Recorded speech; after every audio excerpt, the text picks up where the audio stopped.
Pun alah kula dereng lair men pun enten. Pun nama Manggiri Manik niki pun terkenal dadi ngoten niku. Dadi kangge nek nginggir iku sakniki Raden Mas Teten menika kangge ritual. Terus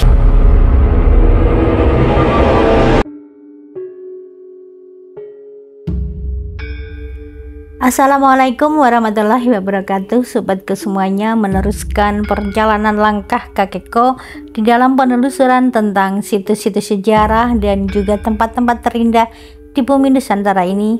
Kali ini langkah kakekku tiba di sebuah pelosok desa di Kecamatan Guntaronadi, Kabupaten Wonogiri, Jawa Tengah, yaitu di Desa Semin.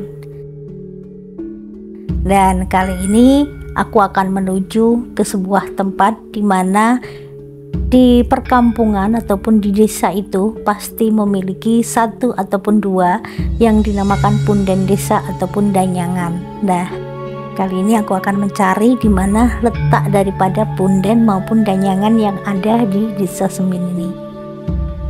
Desa Semin ini merupakan desa yang berada di dataran tinggi di Kecamatan Guntaronadi, namun sungguh asri dan nyaman di sini dengan udara yang sangat sejuk, juga kehidupan masyarakatnya yang begitu rukun, rapi dan damai.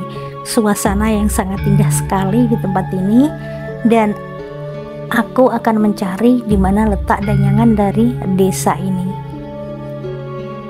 Nah, itu di depan sudah nampak ya teman-teman. Aku akan langsung ke sana dan kita lihat bersama bagaimana suasana danyangan ataupun punden yang ada di Desa Semin ini.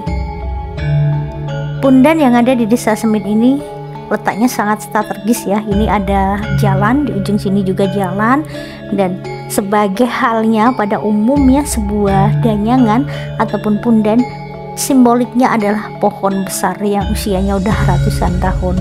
Nah, ini juga sama, kita lihat bersama keunikan dari pohon dari danyangan yang ada di Desa Semin ini. Namun anehnya ya teman-teman, di sini aku sudah nanya beberapa orang tentang nama daripada punden ini, tapi tidak ada yang tahu persis namanya apa. Padahal kalau dilihat ini juga masih dimanfaatkan ya, karena masih ada pagar-pagarnya di sini dan masih ada sisa-sisa orang membuang sesajen di wilayah sekitar sini. Di sini aku akan membahas tentang kebudayaan Jawa yang bernama danyang ataupun danyang. Danyang itu adalah roh halus yang melindungi suatu tempat ataupun wilayah seperti halnya pohon, gunung, mata air, desa, mata angin ataupun bukit. Nah, ini adalah pengertian tentang danyang ataupun danyang ataupun punden ya teman-teman, dimana sudah banyak sekali yang saya upkan tentang punden-punden di suatu wilayah. Namun belum pernah saya jabarkan apa arti daripada kata punden ataupun danyang itu sendiri. Danyang ataupun yang disebut danyang itu adalah roh halus, dipercaya menetap pada suatu tempat yang disebut punden. Nah, danyang itu sendiri adalah roh halus yang dipercayain oleh orang dari turun-temurun dari zaman dulu, roh halus yang mendiami ataupun menetap di suatu tempat. Dan suatu tempat itu biasanya berupa pohon besar seperti ini, dan di bawahnya ada mata airnya di sini, dan itu disebut sebagai punden. Para danyang diyakini menerima permohonan orang yang meminta pertolongan. Nah, di zaman ini sudah merupakan kultur budaya yang kerap sekali terjadi di suatu kampung ataupun desa. Di sini danyang itu dipercaya bisa memenuhi permintaan daripada orang yang meminta pertolongan. Misalnya mau hajatan atau maupun mau melakukan suatu pekerjaan atau apapun, apabila di kampung itu ya teman-teman, tidak boleh melupakan yang namanya pundennya. Jadi harus minta izin ke pundennya sini untuk memohon agar acaranya berjalan dengan lancar, namun tetap dengan doa memohon kepada Sang Pencipta, namun harus melalui perantara ke punden-punden wilayah desanya masing-masing. Dan imbalan yang diminta oleh danyang itu hanya berupa selamatan ataupun sesajen. Jadi sesajen selamatan ketika akan melakukan hajatan ke sini membawa sesajen ke tempat-tempat punden seperti itu yang sudah menjadi tradisi turun-temurun di suatu daerah. Danyang merupakan roh halus yang tidak mengganggu ataupun menyakiti, melainkan melindungi. Nah, danyang ini justru dipercaya oleh warga ya, tidak menyakiti ataupun mengganggu, tapi justru melindungi. Karena kalau mau memiliki hajat atau apa harus meminta ataupun ikut meminta izin ya sama pundennya kayak gitu.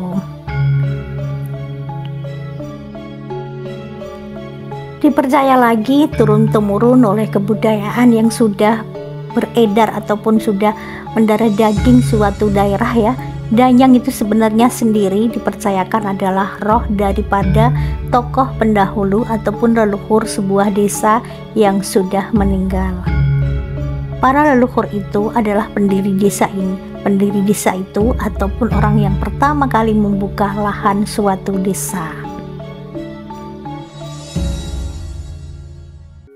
Lantas bagaimana tentang sejarah Dahyang? Dahyang itu sendiri ya, Danyang itu sendiri merupakan danyang desa dan ketika masih hidup sebagai manusia datang ke suatu daerah yang masih berupa hutan belantara, lalu membersihkan daerah tersebut untuk kemudian mendirikan sebuah desa maupun perkampungan.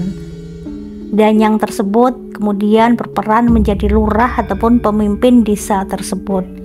Dia berhak untuk membagikan tanah kepada pengikut ataupun keluarganya. Dan ketika meninggal, danyang biasanya dimakamkan di dekat pusat desa yang kemudian pemakamannya itu dijadikan sebagai punden. Maka punden menjadi tempat yang cukup dihormati di sebuah desa, dikarenakan dia adalah pahlawan yang membuka lahan desa tersebut ataupun nenek moyang mereka di desa tersebut. Dan danyang akan selalu memperhatikan kesejahteraan desanya dan melindunginya walaupun ia sudah mati. Akan tetapi tidak semua desa mempunyai makam khusus untuk para danyangnya.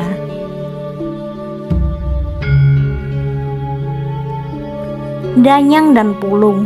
Roh pada danyang masih diyakini secara magis mengawasi dan menentukan siapa kelak yang akan menjadi kepala desa. Roh danyang akan menjelma menjadi pulung, dan beberapa orang bisa melihat pulung itu turun kepada calon yang terpilih pada malam sebelum pemilihan. Pulung itu apa sih teman-teman? Pulung itu berbentuk seperti bulan yang bersinar dan bergerak menuju ke rumah calon kepala desa yang dikehendaki oleh danyangnya.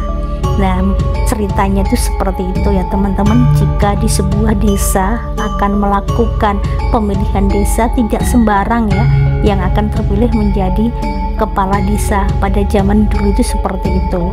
Dipercayakan bahwasanya danyang yang merupakan roh halus jelmaan daripada orang-orang yang pernah bersejarah mendirikan sebuah desa tersebut yang dimakamkan di sebuah punden apabila akan mengadakan semacam ataupun sejenis pemilihan desa. Dia tidak lepas tangan, masih tetap memperhatikan siapa yang akan menjaga ataupun meneruskan menjadi pemimpin di sebuah desa. Ditandai dengan adanya sebuah cahaya besar seperti bulan yang nanti akan turun dan jatuh ke tempat di mana rumah orang yang berhak ataupun pantas menjadi kepala desa tersebut akan terpilih seperti itu. Jadi luar biasa ya, sejarah kebudayaan Jawa, adat Jawa yang terus turun-temurun itu memiliki kekuatan magis yang luar biasa. Hanya ada satu pulung untuk setiap desa, dan itu hanya ada satu yang akan terpilih, tidak dua ya teman-teman ataupun tiga. Namun sekarang di zaman era yang global ini yang udah mulai dengan zaman modernisasinya, di pemilihan desa itu diadakan dengan pemungutan suara ya, berbeda dengan zaman dahulu dengan adanya seperti hal-hal seperti ini. Hanya ada satu pulung yang untuk setiap desanya, maka ketika seorang kepala desa meninggal ataupun mundur, Pulung akan meninggalkannya dan mencari lurah baru. Luar biasa ya teman-teman. Para calon kepala desa biasanya melakukan banyak cara untuk menarik pulung itu sendiri, dan salah satunya dengan mengadakan selamatan. Kumara. Kumara adalah daerah yang berada di bawah kekuasaan danyang desa. Kumara atau kemara artinya suara yang muncul dari kekosongan. Misalnya ketika seorang dukun ternama di sebuah desa meninggal, maka akan terdengar suara yang muncul secara tiba-tiba tanpa diketahui asalnya. Maka kumara adalah seluruh ruang angkasa desa, tidak hanya yang berada di atas permukaan tanah. Dan setelah adanya danyang dan juga punden, masih juga ada yang namanya anak danyang. Anak danyang ini merupakan roh halus yang membantu danyang untuk mengawasi maupun melindungi sebuah desa. Anak-anak danyang tinggal masing-masing di keempat sudut ataupun pojok desa. Danyangan apa bu niki namanya bu? Danyangan apa niki namanya? Danyangan sini, namine.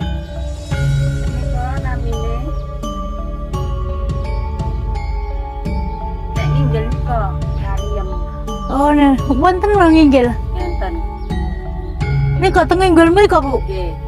Waduh medale pun tibu nika bu. Saged Nah niki mboten ngertos nggih namine. namine pirang. Kesupen. Dina niki kok. Wis dananya semen ngoten nggih. Nggih.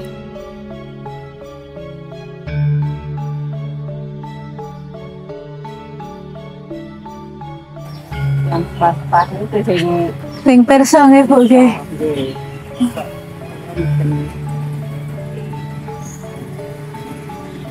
Konika Trogo. Wonten telaga mriko bu. Telaga napa bu? Rati nginggil bu desian bu. Iki. Ono pun ketinggal yang mriki. Mobil aman bu mriko bu.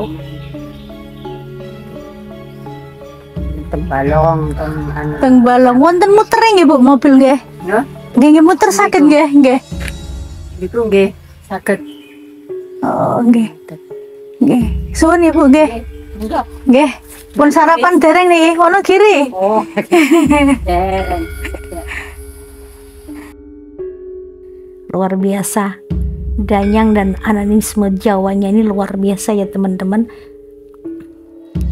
Sementara danyang dan animisme Jawa menjadi dasar kepercayaan yang tumbuh dalam masyarakat Jawa.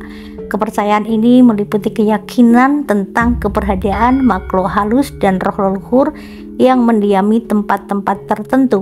Walaupun orang Jawa telah melewati beberapa periode perkembangan keagamaan, animisme masih hidup dalam kepercayaan orang Jawa sampai sekarang.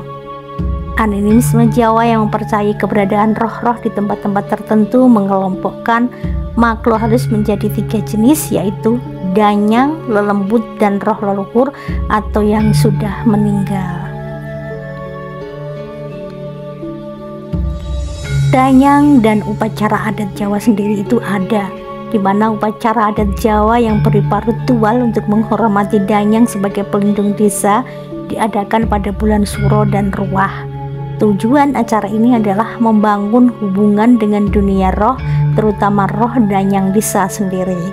Dan upacara pada bulan Suro itu disebut surang. Selanjutnya pada bulan Ruah sering disebut masa sadranan. Dan orang-orang desa akan membersihkan makam para leluhur dan memberi sesaji. Sadranan sendiri mengharuskan keluarga-keluarga untuk mengunjungi makam leluhur mereka. Akan tetapi yang utama adalah memberi sesajen kepada danyang sebagai pelindung desa dan juga makam tokoh-tokoh legendaris yang dianggap sakti mandraguna.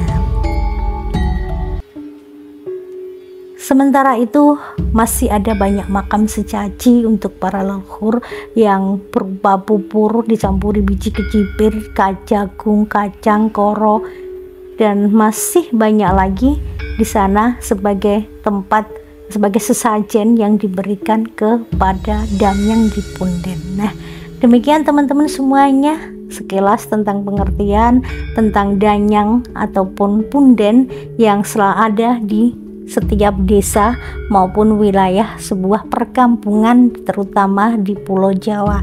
Semoga bermanfaat, dan apabila ada salah kata mohon maaf. Akhir kata, wassalamualaikum warahmatullahi wabarakatuh. Bye bye semuanya.